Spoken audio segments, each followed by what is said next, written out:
warahmatullahi wabarakatuh. Selamat siang Bapak Mustafa Kamil SEMM selaku dosen pengampu mata kuliah Bank dan Lembaga Keuangan.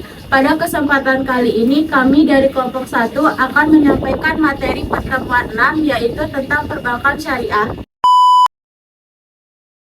Perbankan syariah adalah sistem perbankan yang beroperasi berdasarkan prinsip syariat Islam, seperti menghindari riba atau bunga, spekulasi, dan transaksi haram. Prinsip dalam perbankan syariah dalam melakukan kegiatan usahanya sebagaimana ketentuan pasal 2 Undang-Undang Perbankan Syariah. Bank syariah berasaskan prinsip syariah, demokrasi ekonomi, dan prinsip kehati-hatian. Dalam konteks perbankan, unsur tersebut dapat dijelaskan sebagai berikut. 1. Riba, penambahan pendapatan secara tidak sah. 2. Maisir, transaksi yang digantungkan kepada suatu keadaan yang tidak pasti. 3. Goror, transaksi yang objeknya tidak jelas, tidak dimiliki, tidak diketahui keberadaannya, atau tidak dapat diserahkan saat transaksi. 4. Haram, transaksi yang objeknya dilarang dalam syariah. 5. Zolim, transaksi yang menimbulkan ketidakadilan bagi pihak lain. Bank syariah adalah semua kegiatan dilakukan berdasarkan ketentuan yang telah dikeluarkan melalui fatwa MUI yang diambil berdasarkan ketentuan syariat Islam. Sedangkan bank konvensional adalah dijalankan berdasarkan standar operasional perbankan yang telah ditetapkan pemerintah dan tunduk pada aturan hukum yang berlaku di Indonesia. Mengelola dana bank syariah, mengelola yang berdasarkan akad yang disepakati dan prinsip syariah, tidak digunakan untuk kegiatan yang bertentangan dengan syariah.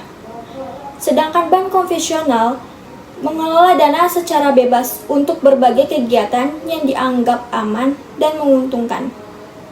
3. Sistem keuntungan bank syariah menggunakan sistem bagi hasil atau profit sharing dan akad tertentu, bukan bunga. Sedangkan bank konvensional menghasilkan keuntungan melalui bunga atas simpanan dan pinjaman. Kehadiran perbankan syariah di Indonesia masih relatif baru, yaitu pada awal tahun 1990-an.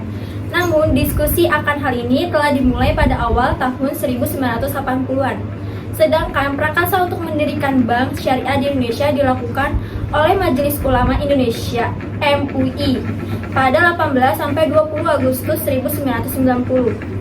Bank syariah pertama di Indonesia adalah Bank Muamalat Indonesia, yang akte pendiriannya ditandatangani tanggal 1 November 1991. Meski demikian, sejarah awal mula kegiatan bank syariah yang pertama kali dilakukan di Pakistan dan Malaysia pada sekitar tahun 1940.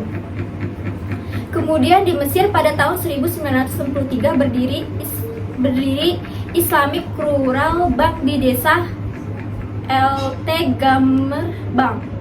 Bank ini beroperasi di pedesaan dan masih berskala kecil di Uni Emirat Arab baru tahun 1975. Dengan berdiri Dubai Islamic Bank, kemudian di Kuwait tahun 1977 berdiri Kuwait Finance House yang beroperasi tanpa bunga. Pada tahun 1978 berdiri bank syariah yang diberi nama Faisal Islamic Bank. Langkah ini kemudian diikuti oleh Islamic International Bank for Investment dan Development. Di Siprus tahun 1983 berdiri Faisal Islamic Bank of Kibris, kemudian di Malaysia didirikan Islamic Malaysia Berhad atau BIMB. Dari pada tahun 1999 lahir Bank Bumi Putra Muamalah. Di Iran, sistem perbankan syariah mulai berlaku secara nasional pada tahun 1983 sejak diberlakukannya Undang-Undang Perbankan Islam, kemudian di Turki di Al-Ma'al Al-Islami tahun 1984 dan Faisal Finance Institution atau 1985. Pakistan merupakan negara pelopor utama dalam melaksanakan sistem perbankan syariah secara nasional. Pemerintah Pakistan mengkonversi seluruh sistem perbankan di negaranya pada tahun 1985 menjadi sistem perbankan syariah. Sebelumnya pada tahun 1979 beberapa institusi keuangan terbesar telah menghapus sistem bunga dan mulai tahun itu juga pemerintah Pakistan memobilisasi pinjaman tanpa bunga terutama kepada petani dan nelayan. Al-Wadi'ah dapat diartikan sebagai simpanan murni dari satu pihak ke pihak lain, baik individu maupun badan hukum yang harus dijaga dan dikembalikan kapan saja penitik kehendaki. Pembiayaan bagi hasil dapat dilakukan dalam 4 akad utama. Yang A, al-musyarakah, kerjasama antara dua pihak atau lebih untuk melakukan usaha tertentu.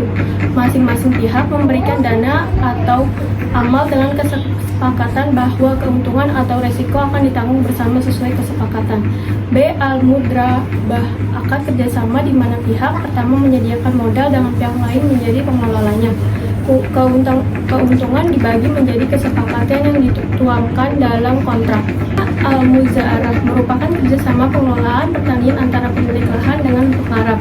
Pemilik lahan menyediakan lahan kepada pengarap untuk ditanami produk pertanian dengan imbalan bagian tertentu dari bagian hasil panen. Selanjutnya, Al-Musaqah merupakan bagian dari Al-Muza'arah, yaitu pengarap hanya bertanggung jawab atas penyiraman dan pemeliharaan dengan menggunakan dana dan pelatanan mereka sendiri. Imbalan tetap diperoleh dari persentase hasil panen pertanian. 3. Bailal murabahah, kegiatan jual beli pada harta pokok dengan tambahan keuntungan yang disepakati. Dalam hal ini penjual harus terlebih dahulu memberitahukan harga pokok yang ia beli ditambah keuntungan yang diinginkan. 4. Bai as-salam, pembeli barang yang diserahkan kemudian hari sedangkan pembayaran dilakukan di muka. Prinsip yang dianut adalah harus diketahui dulu jenis, kualitas, dan jumlah barang, dan hukum awal pembayaran dalam bentuk uang. Yang kelima, bai al-istihna, bentuk khusus dari bai as-salam karena itu ketentuannya sama, yaitu kontrak penjualan antara pembeli dengan produsen. Kedua belah pihak harus menyetujui atau sepakat lebih dulu tentang harga dan sistem pembayaran. Yang keenam, al-ijarah atau leasing, akad pemindahan hak guna atas barang atau jasa melalui pembayaran upah sewa tanpa diikuti dengan pemindahan kepemilikan atas barang itu sendiri. Yang ketujuh, al-wakalah, yaitu menyerahkan atau mendelegasikan atau pemberian mandat dari satu pihak kepada pihak lain. Mandat ini harus dilakukan sesuai dengan yang telah disepakati oleh si pemberi mandat. Yang kedelapan, yaitu al-kafalah. Al-kafalah adalah jaminan yang diberikan penanggung kepada pihak ketiga untuk memenuhi kewajiban pihak kedua atau yang ditanggung. Yang kesembilan, ada al-hawalah, yaitu pengalihan utang dari orang yang berutang kepada orang lain yang wajib menanggungnya. Yang terakhir, ada ar-rohan, yaitu kegiatan menahan salah satu harta milik si peminjam sebagai jaminan atas pinjaman yang diterimanya. Kesehatan Bank Syariah. Bank Umum Syariah diwajibkan melakukan evaluasi kondisi kesehatan secara berkala setiap 3 bulan berdasarkan aturan seperti POJK No. 4/POJK 03 tahun 2020 dari Otoritas Jasa Keuangan atau OJK di Indonesia. Tujuannya adalah menjaga stabilitas finansial, kesesuaian dengan prinsip syariah, dan ketahanan terhadap risiko. Evaluasi ini meliputi 6 elemen pokok. Yang pertama, permodalan atau kapital, menilai kapasitas bank untuk menanggung kerugian dan mendukung ekspansi tanpa mengandalkan pinjaman berbasis bunga atau riba. Modal mencakup inti seperti saham dan tambahan seperti obligasi syariah. Bank syariah perlu memastikan modal berasal dari sumber halal seperti investasi syariah untuk menghindari pelanggaran prinsip syariah. CAR yang solid melindungi diri risiko syariah ekstra seperti variasi harga aset halal. Kedua, kualitas aset atau aset quality, mengevaluasi mutu pembiayaan dan investasi bank termasuk risiko kredit atau pembiayaan yang bermasalah. Aset harus didasarkan pada kontrak syariah seperti mudharabah atau musyarakah yang membagi risiko. NPF rendah menandakan pengelolaan risiko syariah yang efektif termasuk menghindari ketidakpastian berlebihan atau goror dalam pembiayaan. 3. Rentabilitas atau earning, mengukur kemampuan bank untuk menciptakan keuntungan dari kegiatan syariah tanpa riba. Keuntungan harus dari pembagian hasil atau profit sharing atau biaya syariah, bukan bunga.